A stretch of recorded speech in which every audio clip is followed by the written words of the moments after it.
ऐकूया पिंजऱ्यातला बाप.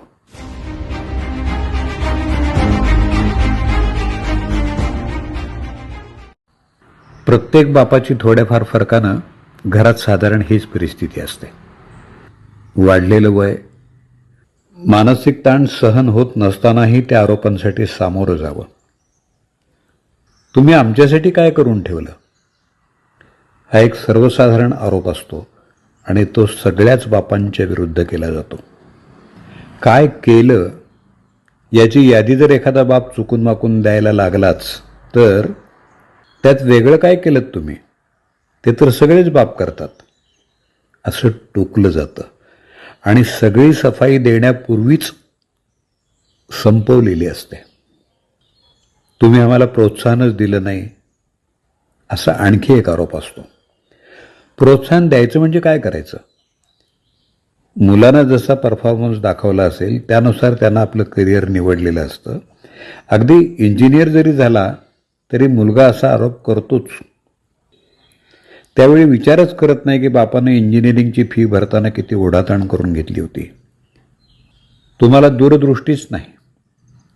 ज्यावेळी घरं स्वस्त होती तेव्हा 4 खोल्या आणि कार पार्किंग असलेला ब्लॉक घ्यायला काय हरकत होती? अशा प्रकारचा आणखी एक आरोप असतो. 3 खोल्या घेताना अधिकचे पैसे भरण्यासाठी बापानं काढलेलं कर्ज फेडण्यासाठी आणखी एक पार्ट टाईम नोकरी केलेली असते, हे मुलगाही विसरतो आणि त्याची आई पण. माझा एक मित्र आहे, वकिली करतो. वकिली ठीक सुरू आहे. त्यानं लग्न केलं त्यावेळी त्याची बायको बीकॉमच्या शेवटच्या वर्षाला नापास झाली होती. आपल्याला कुठं बायकोला नोकरीला लावायचंय असं म्हणत त्यानं ती पसंत केली. दिसायला 4 चौघींसारखीच होती. त्यानं लग्नानंतर तिची इच्छा नसतानाही तिला बीकॉम करायला प्रोत्साहन दिलं. पुढं ती एमकॉम झाल्यावर एका कॉलेजात प्राध्यापक म्हणून रुजू झाली. तुम्हाला माहीतच आहे प्राध्यापकांना पगार किती येतो. तिला भरपूर पगार मिळायला लागला. लग्नानंतर 20 वर्षांनी तिला जाणवायला लागलं की आपण एक वकील पसंत केला, खरं तर ही चूकच झाली. याच्यापेक्षा चांगलं स्थळ शोधायला हवं होतं. याचं कारण आता तिचं क्षितिज रुंदावलं होतं. हातात भरपूर पगार येत होता. समाजात एक वेगळं स्टेटस, दर्जा निर्माण झाला होता. राहणीमान उंचावलं होतं. कॉलेजात आणि बाहेर मॅडम म्हणून संबोधलं जाऊ लागलं. आता ती हा विचार मात्र करत नाही की तिला शिकायला नवऱ्यानंच प्रवृत्त केलं, मदत केली, नोकरी मिळवण्यासाठी ओळखीचा वापर केला. आज तिलाच आपला नवरा आपल्याला मॅच होत नाही, शोभत नाही असं वाटायला लागलं. अजूनही दोघं एकत्रच आहेत आणि संसारही सुरू आहे. पण तिनं कुठंतरी कोणाकडे तरी चुकून बोललेलं याच्या कानावर आल्यामुळं हा मात्र आतल्या आत खचून गेलाय. मुलगा ज्यावेळी बापावर आरोपपत्र ठेवतो त्यावेळी अनेक वेळा मुलाची आई आणि बापाची सहचारिणी बापाच्या विरोधात साक्षीदार बनलेली पाहायला मिळते. तो काय चुकीचं बोलतोय हे एक वाक्य बापाच्या आयुष्यावर नापास किंवा पराभूत असा शिक्का मारायला पुरेसं असतं. तुम्ही हे करायला हवं होतं, ते करायला नको होतं, अशा अनेक गोष्टींचे अध्याय रोजच वाचले जातात. विशेषतः बाप निवृत्त झाल्यावर आणि मुलगा कमवायला लागल्यावर अशा आरोपांची संख्या आणि फ्रिक्वेन्सी वाढतीच असते. अनेकांना समजत नाही की आपण सेवेत असताना एक हुशार, गुणवंत कर्मचारी, प्रामाणिक, कष्टाळू माणूस अशा उपाध्या मिळवलेले, निवृत्तीनंतर खरंच आपण इतके मूर्ख कसे बनलो?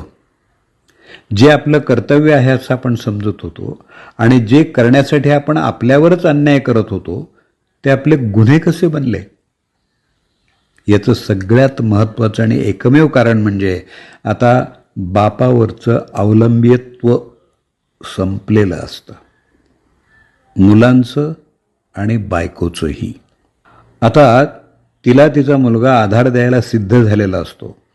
बापाकडे जरी निवृत्ती वेतन असलं, थोडीफार शिल्लक असली तरी जर त्या बाजून कुणाचं अडणार नसेल तर बापाची ही अवस्था ठरलेलीच आहे. आता बापानं आपण चुकीच्या लोकांसाठी, चुकीच्या कारणांसाठी आपलं आयुष्य वापरलंय असा पश्चात्ताप करायचा नाही. हाल सोसताना, कष्ट करताना, त्याग करताना आपल्याला कर्तव्यपूर्तीचा आनंद मिळत होता ना, तो आठवायचा. जगरहाटी अशीच असणार आहे. प्रत्येक बापाला आरोपीच्या पिंजऱ्यात उभं राहायला लागणारच आहे. आता असे आरोप झाले तर लगेच कबुली जबाब द्यायचा आणि पुढचा वाट टाळायचा. मित्रांनो, ज्यांच्यासाठी त्याग केला, कष्ट सोसले, त्यांच्याशी वाद घालायचे प्रसंग टाळणं हे तर आपल्या हातात आहे ना. एका त्रयस्थ भूमिकेतून या आरोपांकडे पाहायचं आणि बोध घेत पुढचं आयुष्य आपल्याच धुंदीत सकाळ संध्याकाळ मित्रांबरोबर व्यतीत करायचं. त्यांच्याशी समक्ष तर कधी फोनवर गप्पा गोष्टी करायच्या. छोट्या मोठ्या सहलीचा आनंद लुटायचा प्रयत्न केला पाहिजे. पुस्तकं वाचायची, TV, मोबाईलवर वेळ घालवायचा, आपले छंद जोपासायचे, नातेवाईकांच्या सुखदुःखात सहभागी व्हायचा प्रयत्न करायचा. नोकरीत असताना हे राहून गेलं होतं. हा शहाणपणा आहे.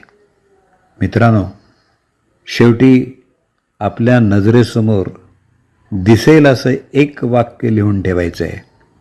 चलो ये भी दिन जाएंगे, ये तो होना ही था.